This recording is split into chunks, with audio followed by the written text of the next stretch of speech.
Rena said, my name's Nicola Chan. Oh, I'll start again because we're just recording now. Thank you, Rubina. So as she said, my name is Nicola Chan. I'm very excited to be here because this workshop was actually originally created for the Girls Network. So I put it together in lockdown and I'd just moved to Liverpool at the time, so I didn't really know anybody. And I'd gone through my own journey of finding body confidence. And as I became a coach, I really wanted to share what I'd learned. And I felt like this is information that people need to know. This is stuff that I didn't know from the fitness industry. And I just really want to share it, and I want to share my lived experience because there's nothing more powerful than hearing someone else who's just like you, who's overcome something that's really challenging, that maybe you at home feel that you're the only person who's going through this. And when you see someone else who's gone through it and come out the other side, it can inspire you and it can show you that there is a way out. So it's really nice to come round after all this time and share this with you again, because I have, as I said before, done this workshop in schools as well. And I think it's really important for young people to be able to see that there are other ways to be fit and healthy, and it isn't all about body image and what you look like, and we don't have to do everything the way that social media says we should. So obviously you knew you were coming to a body confidence workshop, but I'd like you can unmute yourself or you can write in the chat box. I'd like to know a little bit about you and why it is that you're here. Does anyone want to go first? I'll go. I think for me personally, just because I'm in the dance industry more than anything, that is definitely an industry where body image comes into it a lot.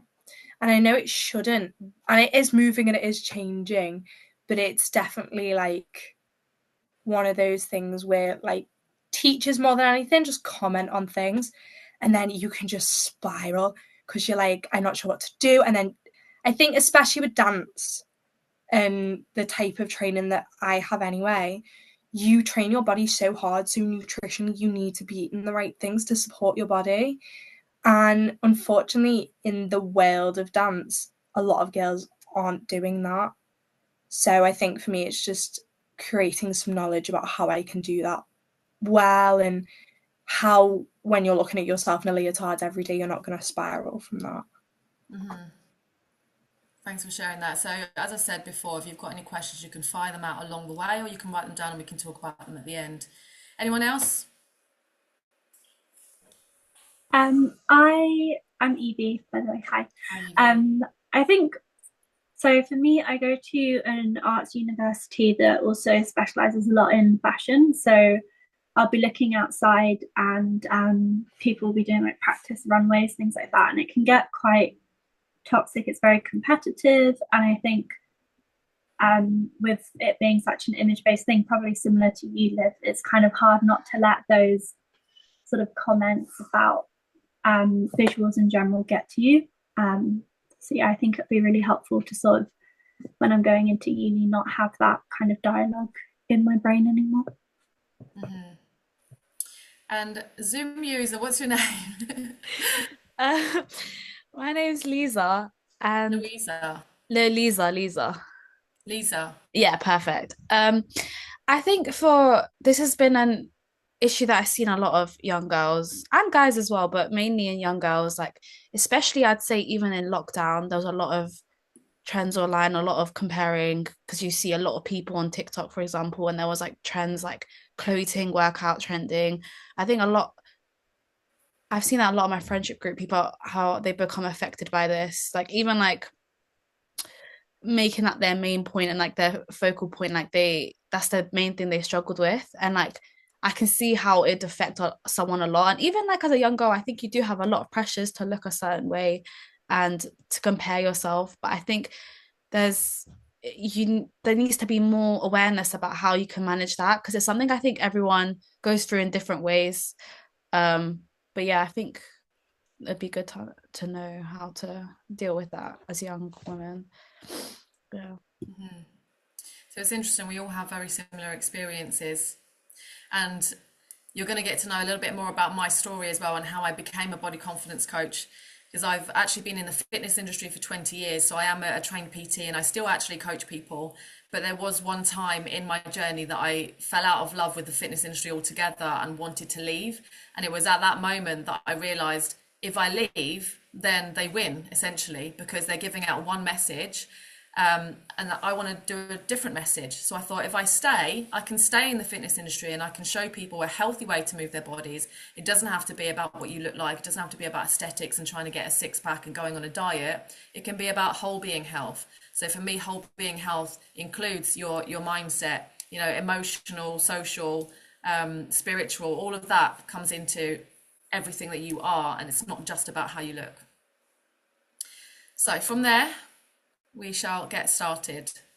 So my objectives of the session, I think I said before to Liv, who was on at the beginning.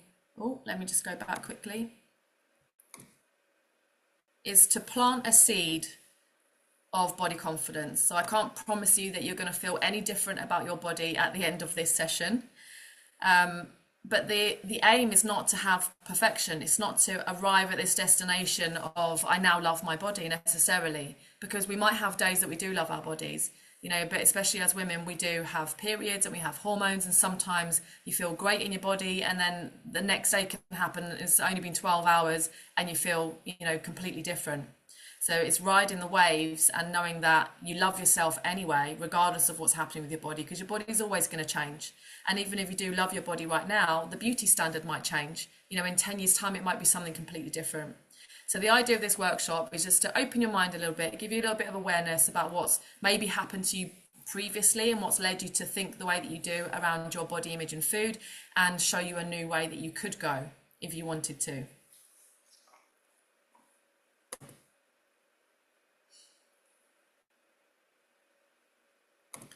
So as I said, I am going to share with you my story, but it's not really about me.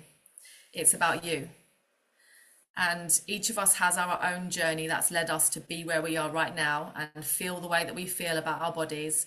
And I want you to just take a moment to notice what that is. So there isn't a right or wrong. And as I said, one day you might feel great and the next day you don't. So it's just noticing where you're at right now. So we could all just take a moment to close our eyes. You can close off your screen if you don't feel comfortable, but just put your feet on the ground and just ground yourself. And with your eyes closed, I want you to take a deep breath, breathing in through your nose and out through your mouth. And just for a moment, I want you to just become present. Notice the ground beneath your feet or the chair beneath you. And I want you to take up space. So think about the space that your body takes up, the size and the shape of your body. And notice if any judgments already come up. How do you feel about your body right now? And to help you with this, you might even notice the temperature of your body. Maybe you're a little bit tired, maybe your muscles ache. Like, what is the experience of being in this physical body right now? And just notice. And now I want you to go back and just float your mind back over the past and think about all of the messages that you may have received around your body.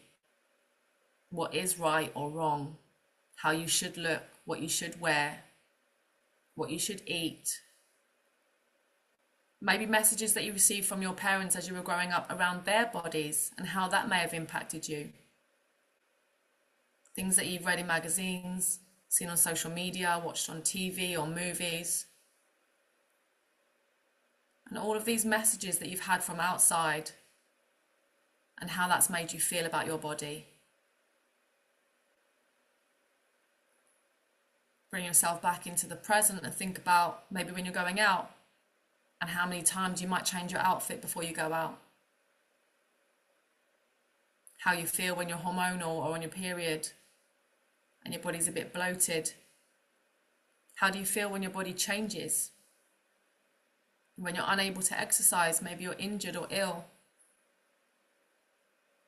Maybe what fear comes up when that happens. So all of these things just make up how we feel in our bodies right now. I want you to score yourself with 0 feeling the most negative and 10 feeling the most body positive. And whatever that means to you, just notice where you're at today. bearing in mind that it does change from day to day.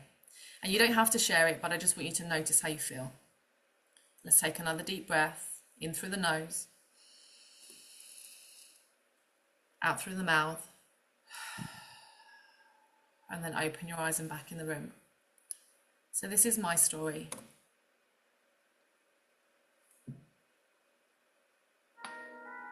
I used to run lots because I was bulimic. I had body dysmorphia and I hated myself, so I ran. I ran to burn calories. I ran to lessen the pain of self-hatred. I also ran for those happy hormones which I later became addicted to. In the fitness industry, I felt the need to be perfect. Fitness became my life. But at the same time I was preaching about healthy foods to clients, I was secretly binge eating at home. So I even started binge eating on health foods instead and became a vegetarian. In the fitness industry, it is applauded that you're always pushing yourself to the next level. Reaching goals, finding new challenges, you feel you can never stop. The goalpost keeps moving though, as you want to be bigger, better, stronger. And the next thing for me was bodybuilding. If you're watching this isn't about me though, it's about you. Maybe you've also felt the pressure of the industry, or just social media, comparing yourself to your friend, on TikTok or Instagram, wishing or hoping that you look like someone else, but looking like them you'll suddenly be happier. So maybe it's happiness you really want, to be accepted, admired or in control of your life. And let me tell you, when you spend time thinking about what your body looks like, how you eat and what you weigh, you spend less time with family and actually being in your body. Looking back at pictures, you may see your size, your hair, or even the crazy way you used to wear your eyebrows. Because fashion is ever changing and controlling the female brain. Imagine missing out on those memories with loved ones. Imagine actually being present with them instead. Finally, I found a way to overcome body image and I found body confidence. I was able to step out of my body's image and start living in my body. And then looking at and chasing real dreams. Things that I can do with my body that are not related to what it looks like. And I want the same for you.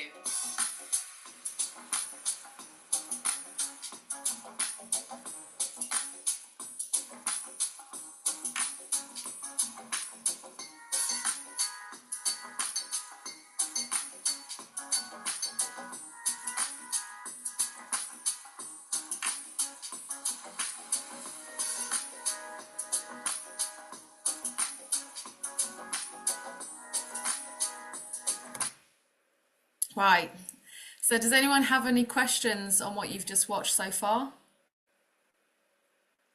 Does anyone resonate with anything that you've seen or heard?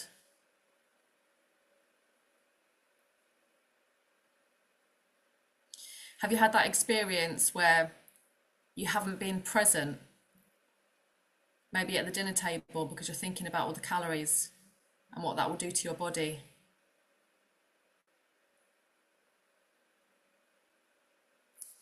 Anyone want to share anything? I think defo when you're eating, especially when you're out and eating, you're definitely very conscious of the calories, or oh, should I eat that because I've already eaten this today? I don't know if I should. I think that's definitely takes away from being present with family and friends. And I think, yeah, especially if like, I don't know if you guys have this as well, but I have a friend group that like loves doing sweet treats, especially after like revision or something. But I'm very conscious of it, and I'm like, oh, should I get a sweet treat? You know, or to treat yourself. It's very hard to think about treating yourself when you know what you've already eaten that day. But yeah, it definitely takes away from the presentness because you can go and eat a treat, and you can go get like a nice coffee or something or a dessert, but it defo takes a lot of a mental toll. And then how do you feel if you have a treat? Um, I sometimes feel guilty. Sometimes I do enjoy it and I am present, but sometimes I think to myself, oh, I could have gone without having that sweet treat. Or um, but yeah, sometimes I do feel guilty, but I try not to, you know? But yeah. You can speak a bit more about that as well. Anyone else got any questions? No question. I would say that I like especially just because of my own goals and things like that. Like I know what I personally know what I should be eating and things like that. But it's not necessarily like, it's really weird to explain. I have a great relationship with food and I'm never concerned about what I'm eating because I think it's gonna like make me bigger or whatever. My problem was I had really bad stomach issues. So like I used to like eat anything and my stomach would kick off at me. So my relationship with food like last year and the year before just became very much like, what the hell can I eat? Because my stomach doesn't like me. I'm trying to eat well because I'm training. Protein is a huge one. Like why is protein like the only thing that people tend to think about? There's so many other things that your body need other than like just protein and like things like that. And I think especially when I'm in a college where everyone is trying out different diets, different this, different that, because like I've got this goal, no wait, now I've got this goal, oh wait, Heather told me I need to lose some weight, or like things like that. It's very consuming for people. And like I've managed, and I'm really glad that I've had the experience that I have of going to a dance college, because Lisa will tell you as well, like my relationship with fitness and food has never been bad in the sense of like fitness and health, because like I did it the other day. I was like, okay, I'm meant to only be at X, Y, and Z today, but I'm on my period. I've worked super hard this week. I'm tired, and I'm gonna treat myself. Like it's not the end of the world if I do. And I think that took me a while, especially from school as well. Like it's taken me a while to get to that point, but now I have. It's a sense of just respecting your body, and I always say this to my friends who get so overly concerned about things. It's like, you live with this body for the rest of your life. Treat yourself well. Like, and that doesn't mean that you have to eat extremely healthy every single day. That means that you just respect yourself and what your body needs day to Sounds like day. you've got a very good mindset already and a good Thanks. reference. Yeah. But yeah. Did you want to say something, Evie? Sorry, I was just unmuting. I tend not to worry too much when I'm eating. The thing for me is more of like, I have ADHD, so sometimes it's more of like I will be so hyper focused on a project or something that then remembering to cook dinner and stuff like that can be quite a challenge. And so I'll end up maybe sometimes doing like we call them like beige meals and things like that if it's been like super late and I'm eating for the sake of I just need like something quick. But I do find also because of the ADHD, I'm quite a picky eater. Like I have a lot of foods that feel safe to me, and so things like condiments and sauces and stuff like that, texture wise, really overwhelm me. I literally, my partner uses mayo on like everything, and I can't touch the bottle. It like freaks me out. And I think because of that, a lot of people tend to immediately assume that I'm insecure about my body and what I'm eating. And they immediately label me as like, I think sometimes there is a concern around it if they've just met me. And I really, really also don't like bread. It's not for me. And it's actually just because I don't like the texture. And I think sometimes there's this assumption that because I'm not liking a food, that immediately means I'm insecure about my body and stuff like that. And actually I'm not. So I've got like a bit of a weird relationship with people also just assuming that I'm insecure when sometimes I'm not. And then because of that, tend to then think, oh, should I be insecure because I've chosen like not to have the sandwiches someone's offered? And actually it's just that doesn't work with my neurodivergence, and that's fine. Are you able to explain that to people? Yeah, I've as I only got the diagnosis 2 years ago, so I'm kind of learning more and more about it. But before I had the diagnosis, I was just kind of always labeled as a picky eater. And as a teenager, I was like quite slim. So I remember once I had like a teacher pull me to the side thinking that I had an eating disorder, and it wasn't. I just was like, eating like wasn't something I enjoyed doing in public just because it was a stimulating thing. So I'm gradually like learning to advocate for myself in that way. But I think it's interesting how quickly people jump to assuming as well that you're conscious of it. Like I know a lot of the time, I'll similar to you guys, when I'm out with my friends, there might be a comment of like, oh, I shouldn't like get those like chips on the side or stuff like that. And I think learning to celebrate that and being like, it's actually, if I just want chicken nuggets and chips today, that's okay, and I'll eat something healthy when that's not like an overwhelming thing for me. I mean, all food is healthy though, in the Yeah. right place at the right time. And Yeah. I think you all have quite a good mindset on that already. We'll speak a bit more about that when we go through the intuitive eating part. But what's interesting there, that you mentioned about people judging you with an eating disorder. With mine, I didn't know that I had an eating disorder myself. And my experience of going to the doctor saying, I think there's something going on with my food, when they weighed me, because I was a normal weight on the scales, the BMI scale, they said, you're making it up in your head. And I was not having any periods, so I was infertile. I was obsessed about exercise. There was lots of things going on that were not right.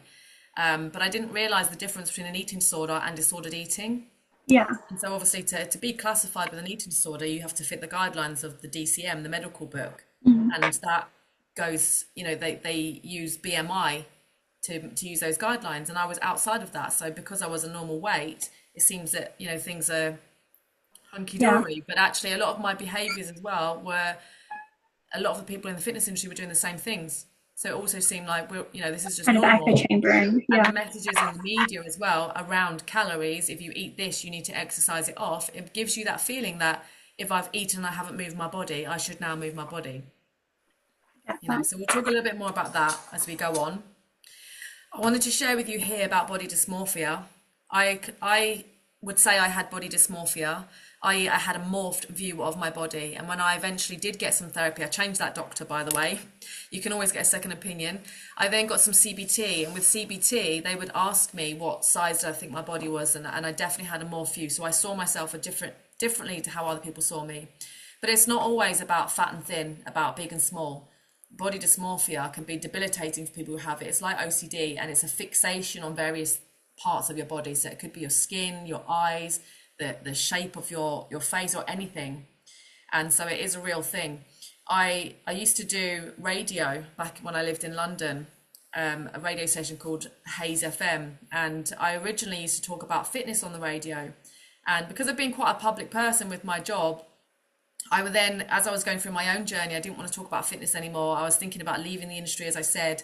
I wanted to start speaking to people who'd overcome adversity, because I realised a lot of my stuff actually came from childhood trauma as well. Why do we get eating disorders in the first place? It's not just one factor, it's a combination of things, and quite often there's some trauma in there as well. So I started meeting people who'd overcome some adversity and had done amazing things with their life. And I did meet someone who had BDD, and they explained to me exactly what it was and what it was like to live with it. And they actually created a page on Instagram, which was their face every day of the year, just to show, because their face, they thought they had a problem with their face, and it was for them to overcome that feeling. So we all use social media for different things. And as I said, sometimes you can use it in that respect to help you to overcome things.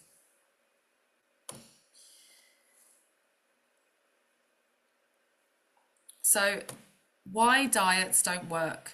Now, the diet is an industry that makes money out of our failure. It doesn't tell us that the diet was set up to fail. If you look at diets, if they worked, there would be one diet, everyone would go on it, they'd lose the weight and live happily ever after. But that's not what happens.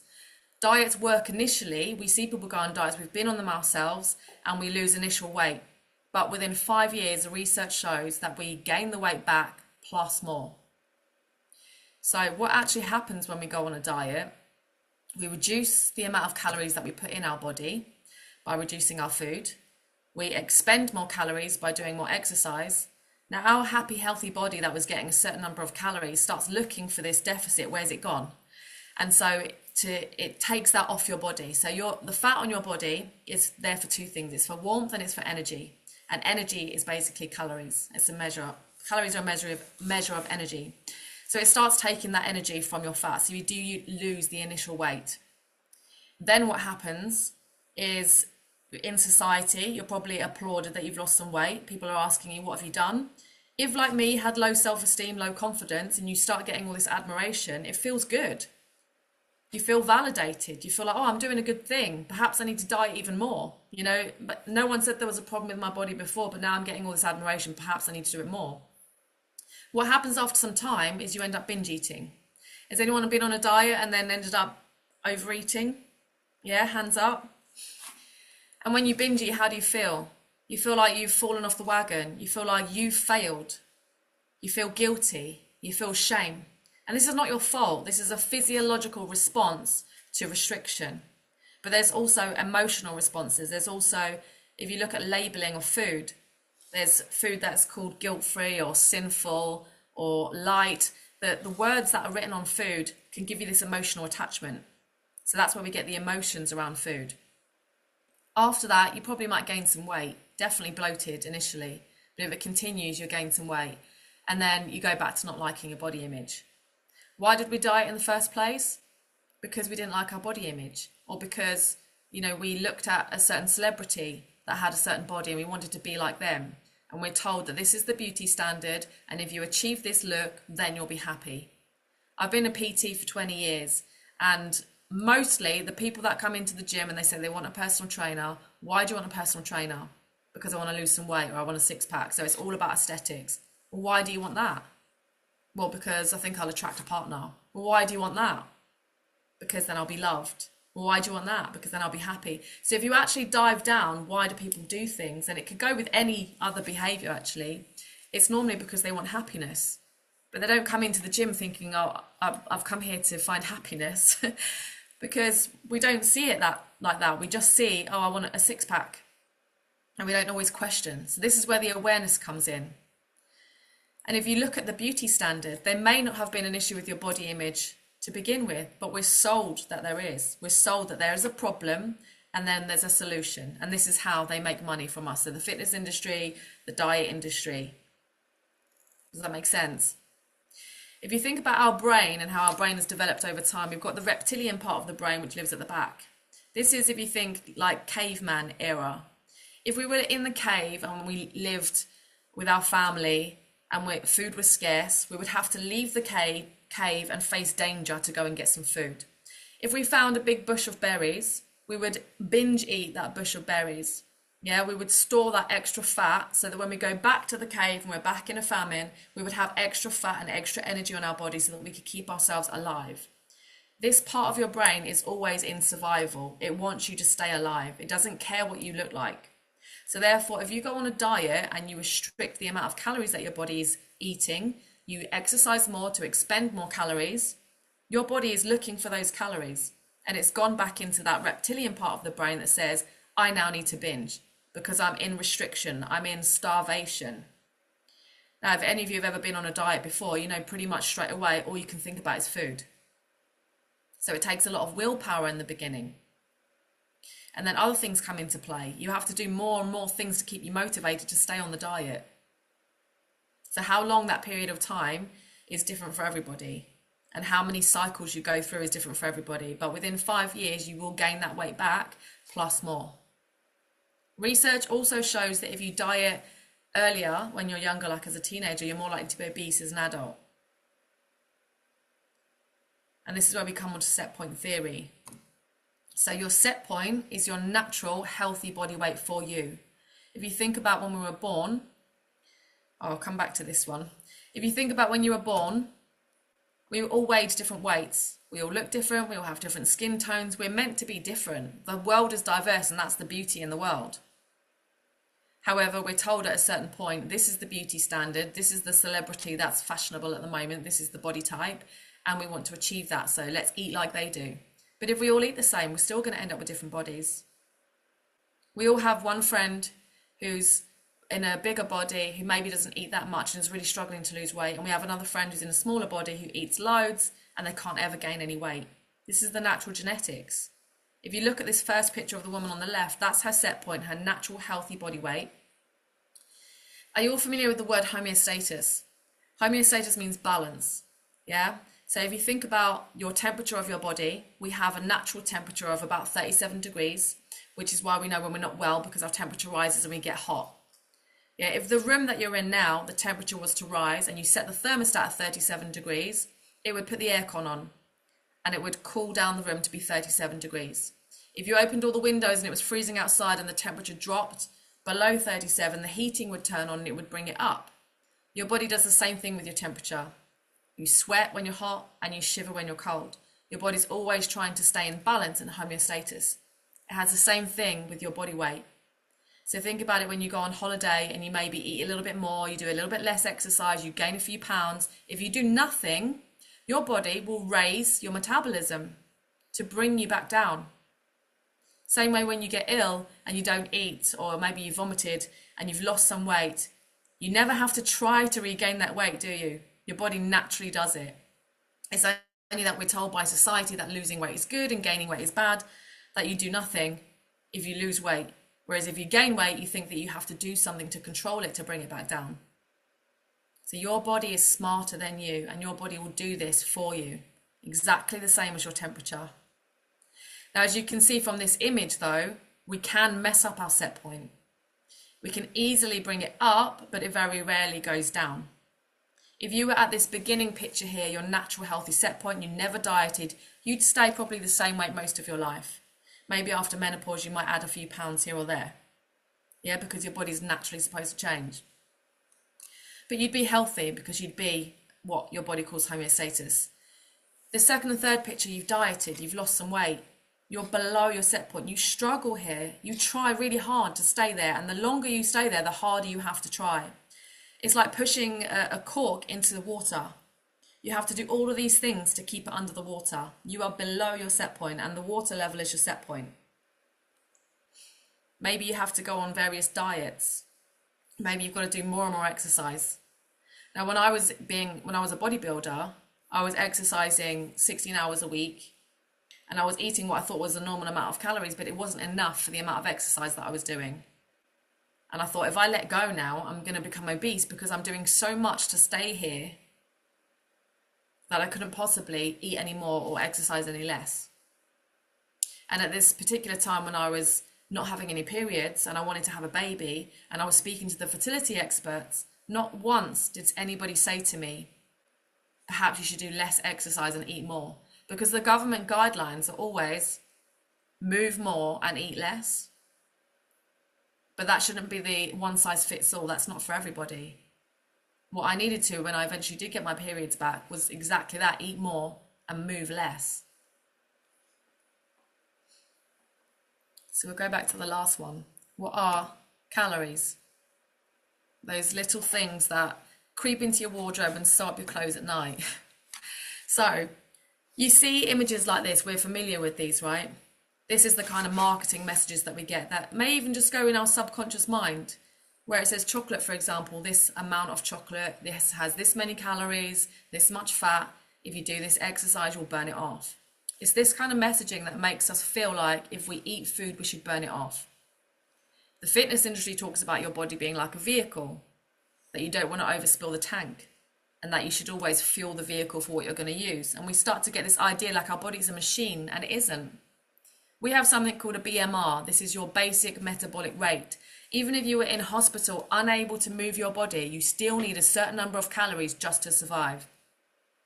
Think about it, all of the involuntary things going on, your heart and lungs, your brain, all of your hormones, all of these functions inside your body are happening and they take calories. When you go to menstruate, your body for the week before gets really hungry. You start craving things like chocolate. You need extra calories. Does anybody have a cat at home? Yeah? If you have a cat and they sit on the sofa all day long, would you not feed them? We always feed our pets, don't we? We don't think about it. Why do we feed our pets? Because we love them. Which makes you look inwards at yourself and think, why do I not love myself enough to feed myself even if I'm not moving my body? but you can understand why with these type of messages that we get. And it gets particularly loud around Christmas, you know, and certain events of the year, or summer is coming and we need to get into our bikini bodies. So as I just mentioned there about the animal and loving yourself, one of the things I did to overcome these issues was to find self-acceptance. As I said, loving your body isn't necessarily the destination, but accepting your body where it's at. And if you become aware of all of the messages that we receive and the images we're shown around bodies all the time and how that affects your brain, and we have to start looking at other bodies. We have to start realizing that people are diverse, and what you see in the media isn't what you see in real life. How many of you taken a million pictures and then you've just edited them or posed in the right lighting or filtered them and then you've posted the perfect picture? You know, it's taken so long to get that perfect picture, and yet we can just stand in the mirror. You've just got out of bed, no makeup on, you feel terrible, you're hormonal that day. You look in the mirror and then you see social media and you compare yourself to someone's 100th picture that they've filtered, edited, posed perfectly with the perfect lighting, and we're comparing that to our everyday selves. So no wonder in that moment we can feel rubbish about our bodies. Can anyone relate to that? Yeah, and we've all done it as well, taken a million pictures. So we know what we see isn't always real life. Even models get airbrushed. So these women here are holding up affirmation cards, and you will get some affirmations to take home with you. Now, when I first did body image work on myself, I had a coach as well. And my coach said to me, stand in the mirror and say affirmations. You know, I love my tummy, I love my arms, and this, that, and the other. And I didn't. I was saying those words, and inside I was saying, you're lying, I don't believe it. So initially, I'm not saying that affirmations are going to work. However, if you've had years and years and years, I'm 42 now, imagine you've had 30 years of telling yourself that you don't like part of your body, and then you expect that overnight you're going to say something and it's going to counteract that negative thought. So it's going to take some time to undo that learning, but it starts with awareness.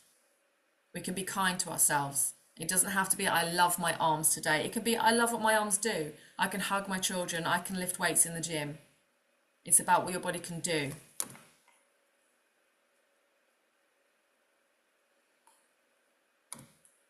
So we spoke about intuitive eating at the beginning. What is intuitive eating? Intuitive eating, like this gorgeous baby picture here, is how you ate when you were a baby. You came out the womb knowing exactly when you were hungry because you cried. Yeah, you couldn't be overfed. You knew when you were full. You couldn't be left screaming. You would scream the house down, whether you were at Sainsbury's, you know, showing your parents up. You didn't care where you were. You screamed. You were assertive. You knew what you wanted. Right? So you knew when you were hungry and you knew when you were full. Why do intuitive eating? Because it gives you freedom. It means that you can be one of those people that forgets you have chocolate in the cupboard. Now, I've spoken to many groups about body confidence, and a lot of people say, chocolate speaks to me. Yeah, if there's chocolate in the house, it will speak to me until I've eaten it all and then it's gone. And then I will promise myself I won't buy any more, or the diet starts on Monday. You know, it's that kind of mentality. When you're an intuitive eater, you can have a bit of chocolate and you don't even necessarily eat the whole bar. You might just have a bit and that's it. Because you listen to your body. You might be hormonal and you're craving a bit of chocolate, and that's okay. And because you've let go of that moral feeling around chocolate, it's not shameful or guilty. You've not done anything wrong or bad. You can just have a bit and it's okay. And you know there's more to come. If I want more later, I can have it. There's not that all or nothing scarcity mindset that it's going to go away or someone's going to eat all of my food. But we can get into that habit easily when we're used to dieting. How do you do intuitive eating? By changing your mindset. So it starts by becoming aware and making a choice and a decision that we're going to start creating some new habits, listening to our bodies. I mentioned a bit of trauma before. With trauma, sometimes we can dissociate from our body because we might have been in an unsafe environment that we had to do that at the time. And when we get used to dissociating, we're not listening to our emotions. And when you're not listening to your emotions, it's easy. You'd be easy dieter. It means you easily don't listen to your hunger and fullness signals. if you've been a dieter for many years, you can get really good at this, because it starts with, oh, I'm so hungry, I've got to do all these things to stop myself from eating. I've got to paint my nails so my fingers are wet so I can't dip them into a bag of crisps. I've got to sit on my hands to stop myself from eating. I might make my food extra, extra hot so that I eat it slower. I might put my food in the freezer so that it's frozen so I can't eat it all now, or wrap it up in loads of cling. There's loads of funny things we do to stop ourselves from eating. And why do we do that? Because we're trying to override our body's signal for hunger as if it's wrong. Because we think our body might have enough fat on it and it doesn't need any more. Our bodies are smarter. Our body doesn't care how it looks. It wants survival. If you're hungry, you're hungry. But it's learning about your hunger levels.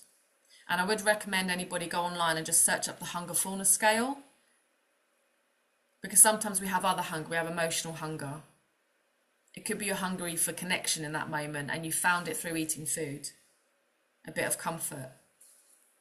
So what intuitive eating isn't, it's not another diet. It's not a fancy way of just saying, you know, you can only eat when you're hungry and you can't eat when you're full, because that's not reality. You just mentioned there about life, you know, and studying or your friends bringing out some food. Imagine you've just had a full meal. It's your birthday. You've eaten with your friends and family, and then out comes this birthday cake surprise. But you're full. You're not hungry for the cake, but you eat the cake. And that's okay. You're not having it every single day. And as I said before, that like the holiday where you gained a little bit of weight and your body ramps up your metabolism and it brings it back down. The same as when you lose weight because you weren't well and you couldn't eat. It slows your metabolism and allows you to regain the weight. So if you have a bit of birthday cake, absolutely allowed. Enjoy it. Nothing will happen. And this is the part where you have to let go of the fear of what will happen if I eat this. And where's that messaging come from? So self-love is not just about feeding yourself. If we really love ourselves, we listen to our emotions and we listen to our hunger and fullness, we also listen to when it's time to speak up. Some of you mentioned about other people having ideas around your body image or your food and labeling you, having eating disorders or whatever. This is our chance to say, no, this is what I'm dealing with, and this is the lane that I'm staying in, and you can do what you want. I'm going to speak up for myself. I'm going to say no. And no is a complete sentence. We don't have to have a reason. We don't have to justify it. You can just say no. Being okay with getting things wrong. How many of us are kind to our friends if they get something wrong? And with ourselves, we're really hard on ourselves. Yeah, anybody that's been on a diet many, many times will be like that. We'll be hard on ourselves because, like, when we failed the diet, we feel we failed. You know, we didn't realize the diet failed. So we can be hard on ourselves and we can say, you know what, I need to diet harder. I need to exercise more. And that sort of inner critic, inner bully can be really mean. So we need to be more flexible with our food and our movement, and also be okay in general in life, be okay with getting things wrong. Because it's a little bit messy. If you're recovering from any kind of disordered eating or eating disorder, it's not linear. It's going to be messy. There might be times that you binge again, but it's being okay with that. I can get something wrong, but it doesn't mean I am wrong. So being kind to yourself, and that is essentially looking after yourself. Once we don't have our parents looking after us anymore, it's time for us to be that parent and look after ourselves.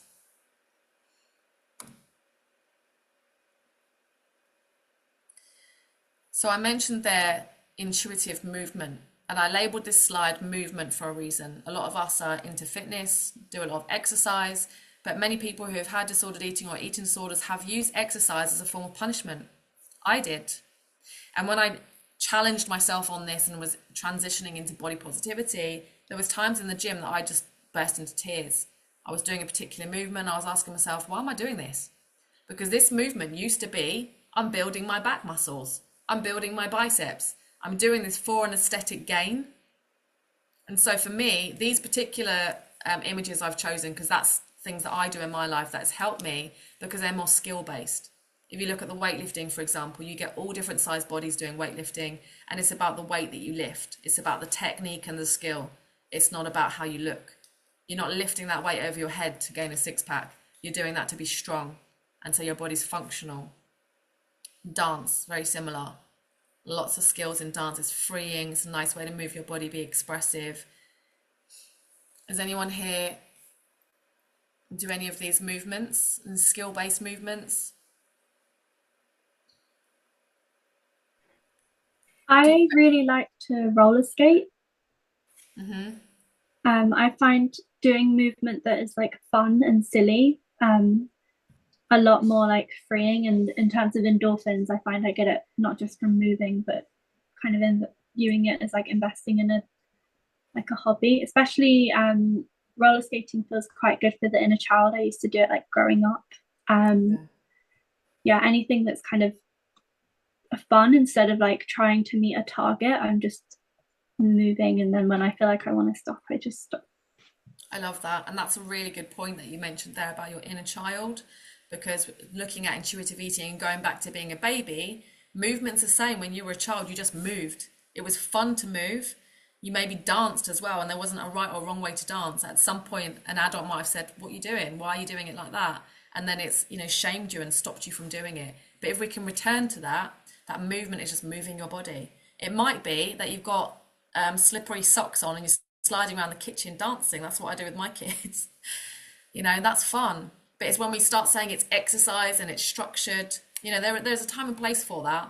But if you're trying to overcome using exercise as a form of punishment or to burn calories, it's a nice way to just look at it as movement.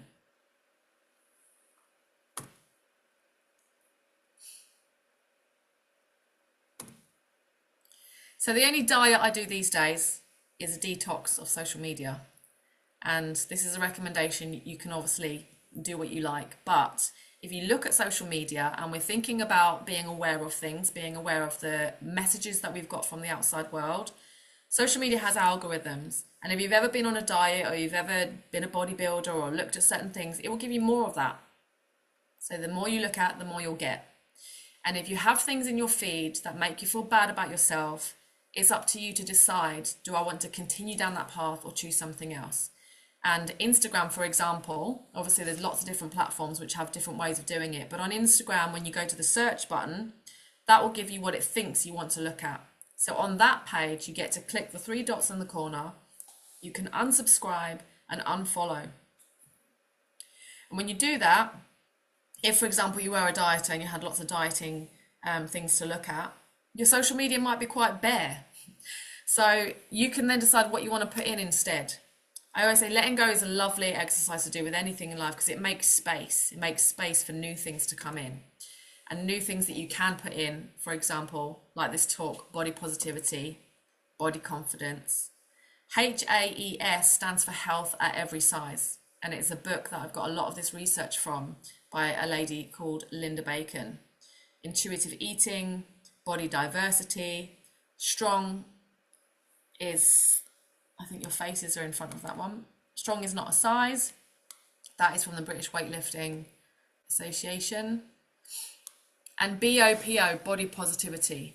So if you wanted to see more diverse bodies and people talking the same language, and it helps you to feel more positive in your body image, then start putting these things into your algorithms. So detox what makes you feel bad or what sends you down the rabbit hole and causes you to take behaviors that aren't serving you. So for example, you ended up binge eating.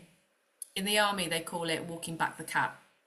So a bad experience happened, and then they walk back the cat to see what led to that experience happening so you can change it in the future. So if you found yourself binge eating, you might not be aware of what's happened. So you can use that walking back the cat exercise to think, what happened just before I did that? And what happened before that? And what happened before that? And how did I feel? It could be that something happened in the day that triggered you, something that made you feel emotional, and you didn't know how to deal with that emotion at the time. If binge eating or if food has become something like a habit for you to deal with emotions, it might be, that's the way that you always go. But you get a chance to change that by becoming aware of it. And when you recognize that you had an emotion earlier, next time you catch that emotion sooner, you can find other ways. So for example, if you look at people who smoke cigarettes, if you ask them why do you smoke cigarettes, they'll say to relax. So that's an emotion that they want to feel from the cigarette. What did you feel before? Stressed. So if they notice the stress, but they find other ways to relax, then they won't necessarily need the cigarette. Has any of you used the emotional wheel before? If you haven't, another thing that I would recommend is just Googling the emotional wheel. It's a beautiful wheel with lots of colours on. There's emotions on the inside, which are the core emotions like sadness, happy, bad, fearful, or angry. And then there's other layers of emotions. So for example, boredom might be one of the outer layers of emotions. And if you ask a lot of people, why did you eat certain food, they sound bored. Like, I wasn't actually hungry, I was bored. So if you look at the boredom is an emotion that makes us feel really uncomfortable. It makes us want to do something to alleviate the boredom. So doing something like eating will alleviate the boredom. But if you look at boredom, underneath that is other emotions. So there's the deeper emotions, the ones that we might be avoiding subconsciously.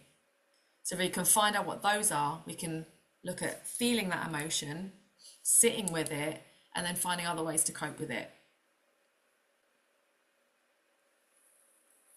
Does anyone relate to that? Maybe emotional eating or dealing with emotions in that way? I definitely find that like even like when I have a lot of exams come up, I tend to eat when I'm stressed. Like that's a lot of like that's how I cope with that emotion. And I didn't notice on it until the stress kind of piled up in 1 week and I had a lot of assignments. I was like, oh my God, I'm eating because I'm stressed. Like, this is how I deal with my emotion stress. So I had to kind of work with that and think, what could I do instead to deal with my stress instead of do that through eating? Because I don't think that's a healthy habit to have. So I found myself like trying to go for walks, trying to do other stuff. But yeah, I feel like that's definitely a habit that I think is definitely linked to emotion. And again, boredom, I feel like sometimes I probably found myself eating when I'm bored too. But I think I need to find the real root of the reason or just try to deal with those emotions without food. So definitely look at the emotional wheel. I think that will help. Mm. And it's for every day, like all day long. You know, when if you ever you can just check in with yourself, because your emotions actually only last for 90 seconds. It's when you ruminate on them that they last longer and longer and longer, and you can say, well, I had a sad day. You know, if you had a sad day the whole day, it means that you kept ruminating on whatever it was that made you sad. Because Also, I otherwise have it a will just, question. Oh, sorry to cut you yeah, off. go ahead. I had a question. Have you seen this thing of like, because you mentioned intuitive eating earlier, there's a lot online that say intuitive eating, but with your cycle, like what type of workouts to do, like whilst you're on your cycle, like slow movement or heavy movement, or like these type of foods to eat because you're losing certain things like iron. Have you ever like, do you think that links to intuitive eating, or have you ever seen that? 100%, yeah. So I'm not the expert in that. I have a friend that does that type of a work, so I know how deep that can go. So if you're interested in that, definitely look into it, because for sure your cycles, like I said beforehand, you know yourself even without knowing all the science behind it, how hungry you get on the lead up to your period. Mm. Yeah, there's certain days I know for myself as well where I might get a personal best in the gym, and then there's other days I feel completely weak. So even without knowing the science behind it, you can listen to your body and you know it will tell you, am I just being a little bit lazy today, or am I really tired? You know, because if I'm unsure, because it's hard to know yourself at first. If you've always overridden and you've just, you know, trained off a plan that someone's given you or eaten off a diet plan, it's hard to come back to knowing, how do I actually feel in this moment? So what happens if I'm unsure, but I actually just rest today and then I can come back to it tomorrow? If you can't do that, then that's showing you something else. Why can't I rest today? What does it mean if I rest today? Does it mean that I'm lazy? What's the fear? What will happen to my body if I rest now? Because it's just one day. And I find if you're unsure and you rest today, you can put way more effort in tomorrow. Have you ever done that where you haven't exercised for a few days and the next day you're like raring to go, you've got loads of motivation and you get a really good workout? So that really good workout you probably benefit more from than you would do if you did one every day and your energy was going down, down, down, down, and probably your technique as well, and you're more likely to get injured. Yeah. Any other questions? That's a really good point. I would I was definitely just answer gonna that. say, like it's crazy that you've just said that, Lisa, because it happened to me the other day. I was in the middle of a jazz class and I was the only person dancing as well, which links into why I was working my body harder than I usually do, because the pressure was on me, because everyone in my class decided they didn't want to come in and there was other people who were injured, so I was the only person dancing. And I remember, and I felt that when I was in the gym as well, I was like, I feel weak, like I feel fragile. What happens the next day? I start my period. And I always notice the times that I feel the weakest is when I'm like going to start my period. And then, like, for example, like over yesterday and today, like I feel great. I feel super strong. But I found that so interesting that, like, I noticed that my cycle sometimes makes me feel stronger or weaker. And it's not to do with like how hard I push myself. It's genuinely just because of my cycle. Like it's so weird. One thing that I was gonna say though is that I personally don't do this just because I'm not a big drinker. Like I don't like to drink when I train only because I don't feel good for it. But a lot of my friends emotionally, if they've had a stressful day, it's like, oh, could absolutely have a glass of wine. Oh, let's go for a drink. And I'm like, I don't feel the benefits of it. So like I understand why people do it, because obviously like it's the same thing kind of as smoking, where it's like, oh, you can relax and things like that. But I I did fall into being like, oh, I had a stressful day, like, oh, because I have a glass of wine, but then I just never felt good after it. But I feel like in our age group, that's such a big thing. We could do a whole nother workshop on that. But if you think about it, again, it's the messaging, isn't it? I don't know if any of you've watched EastEnders, and there used to be a lady called Tanya, and she would have a stressful day, and then at the end of the day, she'd be glug, glug, glug, glug. You would just hear that glass getting filled up, and the way that it looks is attractive. It's marketing. So we think she's stressed, she's got that emotion that I identify with. I see how she handles that by drinking. So we're sold this image as well that that's the solution. So Yeah, again, it's it's really, awareness, and then with awareness, you have choice. yeah. I just find it interesting how social media really really ridiculously like depicts what people's lives look like, even if it's like unintended.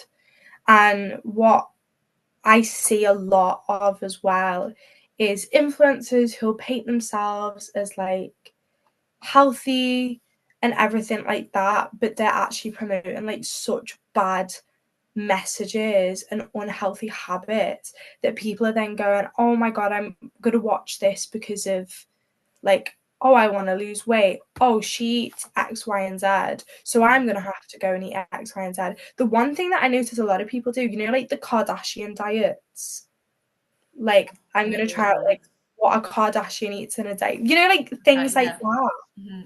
I just think it's so overwhelming, and especially in a world where like girls in school like feel like they have to look a certain way and everything like that, and then social media is just piled on top of it. Like I think it's so overwhelming for everyone. um but I'm really glad that there is people like you who like want to send this message out to people, so thank you so much. Thank you. On that note, though, just to say, when I was a bodybuilder and I won my first competition, I looked like the picture of the Health and Fitness magazine. And if you look at the magazine, it's got health and fitness, and we always assume that health and fitness come together. And if you think about it, I was fit, yeah, because I was going to the gym and I was lifting weights and doing all of those type of things. I could do a lot, but I wasn't healthy. It's not healthy to not have any periods. It's not healthy to have your hair falling out. It's not healthy to be grinding your teeth at night because you're not eating enough and you're dreaming about eating food. So what is health and what is fitness? And they're not always the same. So we have a lot of people promoting health, and they could be people who look a certain way on social media, but are they really healthy?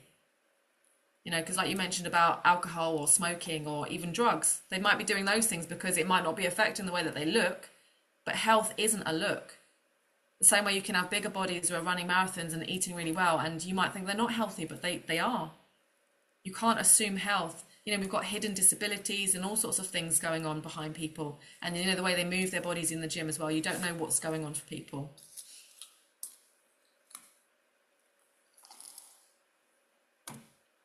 So some really good questions there. Thank you, everybody. for joining in. These are the two books that helped me with a lot of the things that I put in this workshop. So Intuitive Eating. If you don't want to read the whole book, you can just, if you write down the names of the people there, you can search on YouTube. There's quite a lot of interviews they've had that are very, very good if you're interested in learning a bit more. Health at Every Size by Linda Bacon.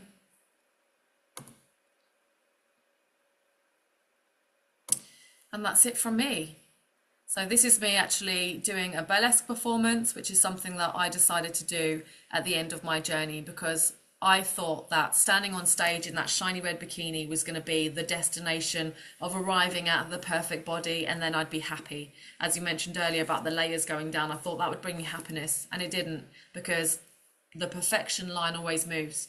It was like, what next? How can I be browner, stronger, fitter, you know, more tanned or bigger hair or whatever? It was just wasn't enough, because I didn't feel enough. And that's when I realized that happiness was an inside job. So for me, this is, I wanted to get into performing, and performing in my natural body and being around other women who also hold each other up, which I believe is part of the Girls Network, you know, connecting with each other, boosting each other up, and not being in competition and pulling each other down. So are there any other questions before we leave it there? Does anyone want to share anything or any take homes that you took from today's session?